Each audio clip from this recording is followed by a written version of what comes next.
Bir kəndin talehi filminin çəkilişləri başa çatıb. Media TV Azmedia qrupu xəbər verir ki, Aydınlar Ocağı Humanitar İctimai Birliyinin Azərbaycan Respublikası Mədəniyyət Nazirliyinin maliyyə dəstəyi ilə həyata keçirdiyi Bir kəndin talehi sənədli filminin çəkilişləri uğurla başa çatıb. Layihə işğaldan azad olunmuş Laçın rayonunun Arduşlu kəndinin işğaldan əvvəlki həyatı, işğal dövründə yaşanan faciələr və azadlıqdan sonrakı qayıdış prosesini əhatə edir.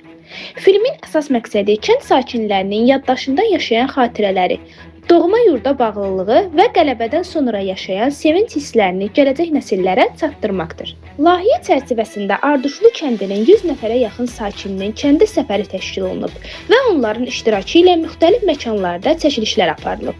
Səfər zamanı sakinlər ilk olaraq kənd qəbirstanlığını ziyarət edərək 1-ci Qarabağ müharibəsində şəhid olmuş kənd övladlarının, eləcə də erməni vandalizmi nəticəsində dağıdılmış məzarların önündə dualar oxuyublar.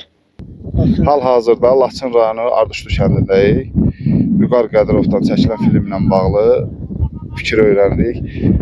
Film hansı qeyri-hökumət təşkilat tərəfindən çəkildiyini və eyni zamanda hansı qrant layihəyə əsasən. Demək, Mədəniyyət Nazirliyi tərəfindən elan olunan qrant müsabiqəsi çərçivəsində qalib olan Aydınlar Ocağı Humanitar İctimai Birliyi tərəfindən Bir kəndin talehi filminin çəkilişini biz bugün Laçın rayonunun Arduşlu kəndində həyata keçiririk. Bu gözəl əlamətdar gündə Azərbaycanın dövlət müstəqilliyinin yaranması gündə 28 may günü bu çəkilişi aparmaq bizim üçün böyük qürurverici bir hadisədir. Eyni zamanda bilirsiniz ki, həm də Qurban Bayramı günüdür. Müqəddəs Qurban Bayramı münasibəti ilə, eyni zamanda Azərbaycan dövlət müstəqilliyi münasibəti ilə mən bütün Azərbaycan xalqımızı təbrik edirəm. Və Allah Müzəffər Ali Baş Komandanımıza, Prezidentimiz Cənab İlham Əliyevə can sağlığı versin. Ordumuza, müzəffər ordumuza, qazilərimizə can sağlığı versin. Allah bütün şəhidlərimizə rəhmət eləsin. Filmin əsas məqsədi Bir kəndin talehi adlanması təkcə bu kəndin taleyini əhatə etmir.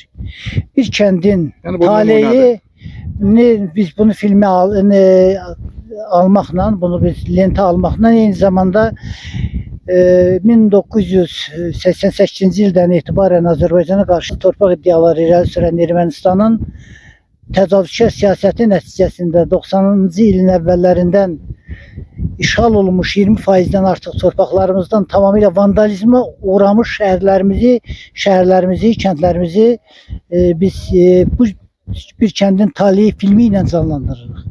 Bir daha deyirəm, bu təkcə bir kəndin taleyini yox, yüzlərlə, minlərlə kəndin taleyini, yüzlərlə, minlərlə şəhidlərimizin, qaçqın və məcbur köçkünlərimizin taleyini göz önünə gətirən, kadr önünə gətirən bir simvolik bir film olacaq. Bəli, yəni Qarabağda, Zəngəzurda baş vermiş o erməni vandalizminin sübutudur bir daha bu film. Bəli. Çıxış edən sakinlər bildiriblər ki, 44 günlük Vətən müharibəsində Azərbaycan Respublikasının prezidenti Müzəffər Ali Baş Komandan Cənab İlham Əliyevin rəhbərliyi ilə rəşadətli Azərbaycan ordusunun qazandığı tarixi qələbə nəticəsində 30 ilə yaxın işğal altında qalmış torpaqlarımızın azad olunması onların ən böyük arzularını gerçəkləşdirib. Onlar şəhidlərimizin ruhunun bu gün şad olduğunu, doğma torpaqlara qayıdışın isə illərin həsrətinə son qoyduğunu vurğulayıblar. 1991-ci ildə Xankəndi şəhərinin Cəmil kəndindən bizim qohumlar yaşayır. Demək olar ki, əksəriyyəti bizim bu Arduşlu kəndindəndir. Mənim qardaşım orada məskunlaşmırdı, orada yaşayırdı. O avtobusda cəmaatı ot çalımından gətirəndən ermənilər onları ateşə tutmuşdu. 91-ci il iyul ayında. Həmin vaxtda mənim qardaşım ayağından yaralanmışdı, ağır. Ancaq o cəmaatın, o arvad uşağın heç birinə heç bir xəsarət dəyməmişdi. Maşını bir ayağı ilə sürüb, o boyda maşını sürüb gətirib kəndinə. Cəmaat dökülüb, deyiblər, şükür salamatçılıqdır. Qardaşım deyib ki, mənim ayağıma güllə dəydi. Faktı cəmaatın içində olan şeylərdir. O 20-30 nəfər oradan salamat gətirib çıxardır. O vaxt biz getdik ora. Ölünün nə hörmətli vaxtıdır, indi də hörmətlidir, dirinin nə, hamının hörmətli vaxtı idi. Dedilər bunun ayağı kəsilləsi oldu Şuşada. Bax, mənim qardaşımın ayağı burada dəfn eləmişik. Bax, bu kubikin altında. Abbasov Musa inşallah oğlu müharibə veteranı. Özüm müharibə veteranıyam. 92-ci il müharibə veteranıyam. Bu gördüyünüz bizim gözəl kəndimiz, mənzərəli kəndimiz, ən dəyərli kənddir. Bu da kəndimizin cəmaatı da bugün yığışmışıq ki, həm müstəqillik günü, həm də kəndimizin bu çəkilişinə əlaqədar bir qrup insanlar gəlmişik bura. Siz də xoş gəlmisiniz. Sağ olun. Vüqar müəllim başda olmaqla hər birinizin zəhməti var. Mən hətta deyim ki, o vaxtı Vüqar müəllim bir torpaq işğaldan azad olunmamışdı, yadınızda olar. Burada bir çəkiliş apartmışdı. Çerez Gürcüstan jurnalistlərinin əleyhinə, bəli. Və o çəkilişlərin oturub mən şəxsən özüm izləmişəm. Onda çox belə kədərləndik. Bizim də Bağazın kəndində çəkmişdi. Həqiqətən çox insana başqa cür təsir eləyirdi. Amma şükür ki, bugün bu el-oba buradadır. Gəlmişsiniz, ziyarət edirsiniz. Sizlərin də fikrini bilək. Bilirsən, bu xoşbəxtlik heç kimin yatsa yuxusuna da gəlməzdi ki, belə bir dövrdə, belə bir zamanədə, dünyanın bölünüyü bir dövrdə biz xristiyanların bu qədər müsəlmanları əziyi bir dövrdə bir müsəlman ölkəsi belə bir qələbə çala torpaqlarını işğaldan azad eləyir. Yəni çox qürur verici bir hadisə oldu. Bizim bu kəndin çox həm ziyalıları çoxdur, gözəl insanları çoxdur, gəncləri çoxdur, şəhidlərimiz çoxdur. Yəni tək bir kənddə vurduğumuz şəhidlər yox, Xocalıda şəhid olanlar, Cəmillidə, Meşəlidə şəhid olanların 50% bu kənddən çıxanlar. Bu kəndə baxanlar, babalarımın məhəlləsinə baxanlar, öz məhəlləmizə baxanlar bir anlıq bir 34 il o tərəfə gedəndən uşaqlığımı yaşadım, gəncliyimi yaşamadım. Çox sağ olun. İlham müəllimin də bir fikrini alaq. Məlumat üçün onu da qeyd edim ki, İlham müəllim Məhəbbət Kazımovun ansamblında naxara ifaçısı idi. Özü də ölkədə tanınmış çox gözəl və bədii rəhbər idi, bəli. Həm də eyni zamanda kəndin ağsaqqalı, nümunəvi sakinlərindəndir. İlham müəllimi də dinləyək. Çox sağ ol Xaliq. Təşəkkür edirəm. Xoş gəlmisən. Sağ olun. Sənə təşəkkür edirəm ki, bugün bizim bugünkü bu tədbirimizi işlandırırsan. Sənə təşəkkür edirəm. Mən onu deyə bilərəm ki, mən 13 yaşımdan bax bu kəndin cəmaatının kənd sakini olaraq xeyir işlərində musiqisi olmuşam. Qısa danışım, bütün dünyasını dəyişən kənd sakinlərimizin, müəllimlərimizin, ağsaqqallarımızın, ağbirçəklərimizin Allah ruhunu şad eləsin. Bu torpaqlar uğrunda canından, qanından keçən 92-ci ildə də, 44 günlük müharibədə də şəhid olan şəhidlərimizin hamısının ruhu qarşısında baş əyirəm. Allah onlara rəhmət eləsin. Qazilərimizə, veteranlarımıza can sağlığı arzulayıram. Amin. Və dövlətimizə, dövlət başçımıza da güc qüvvət arzulayıram ki, bax ölkəmizin bu qaydada da, gələcəkdə də bundan da yaxşı, bax belə stabil saxlamağa Allah onlara kömək olsun. Bəli, çıxanı belə. Sənə təşəkkür edirəm. Və demək olar ki, bu uşaqlığımız burada keçibdir. Amma yenə də şükür bu günə. Hacı Budaq. Budaq müəllim, xoş gördük kəndinizdə. Aleyküm salam. Xoş gününüz olsun. Xoş təsadüfdür. Bugün sizinlə burada həm söhbət olmaq.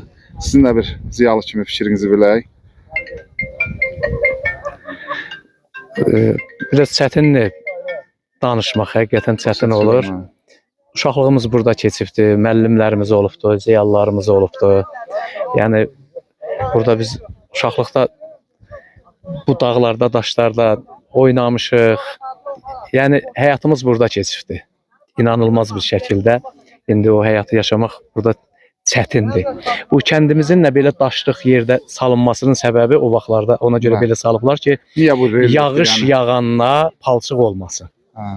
Ona görə belə. Çünki evlər baxırsınız, bax hamısı güneydə, gün vuran yerlərdə tikilibdir.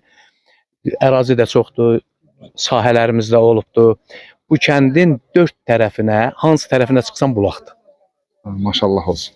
İnşallah burada yəni gözəl bir daim yaşamaq arzulayıram gözəl sizlərə. Bir məkanlı. Biz də arzumuz o olar ki, bu kənd tikilə, bu kənd yenə də o qədim bir yaşayış məskəni kimi burada albanlar olubdu. Bax orada qəbirləri çıxırdı, qazıyırdıq, muncuqlar çıxırdı. Bax orada İdris dayıgilin evinin arxasında. Göstərər. Bax Ələstan dayıgilin evi bax orada, oradan qəbirləri var, Albanların qəbirləri var idi. O vaxtlar biz qazırdıq, muncuq çıxırdı. Əyyub Qədim dayı var yaşayış idi. mərkəzi. Bəli, bəli. Məskan olub yəni. Qədim yaşayış məskəni olubdu. Yəni neçə min olubdu, 100 il olubdu. Yəni bunun tarixi 200 ilə, 300-ə getmir. Qədim tarixi var. Albanların məskəni olubdu. Burada yaşayıbdı qədim Belə Albanlar. deyək də, Yəni Albanlar da gedib çıxır elə bizim kökümüzə türk. bizim Yəqin ki biz soy kökümüzə gedib çıxır. Bəli. Özünüz görürsüz, Hə. dağlar, Qırxqız, Murov dağları, hər tərəfi dağın əhatəsində. Arduşlu kənd icra nümayəndəsi Əli müəllim. İstəyirik sizin də fikrinizi alaq. Sizin də bu xoş gəlmisiniz. Uzamakda zəhmətiniz Çox xoş gəlmişik bu kəndə. Bildiyiniz kimi kəndimiz 92-ci il may ayına işğal olunub. 1992-ci ildə kəndin bütün əmlakı, kolxozun, dövlətin əmlakı vəhşi ermənilər və onun havadarları tərəfindən yandırılmış, məhv edilib qarət edilmiş. Ordumuzun gücü ilə 2-ci Qarabağ müharibəsi zamanı 1 dekabr 2020-ci ildə işğaldan azad edilmişdir. Bütün şəhidlərimizə Allahdan rəhmət diləyirəm. Qazilərimizə can sağlığı, Müzəffər Ali Baş Komandanımız Cənab İlham Əliyevə uzun ömür, can sağlığı arzulayıram. Xüsusi təşəkkürümüzü Xüsusi bildiririk. təşəkkürümü bütün Laçınlılar adından, Göz kəndimizin adından, öz adımızdan əminik ki, tez bir zamanda bizim Laçının bu kəndlərinin hamısını öz yerinə bərpa edəcəklər. Hər bir Aruşlu və digər rayonumuzun kənd sakinləri öz doğma ata-baba torpaqlarında öz güzəranlarını qurub, həyatlarını daimi yaşayacaqlar, fəaliyyətlərini davam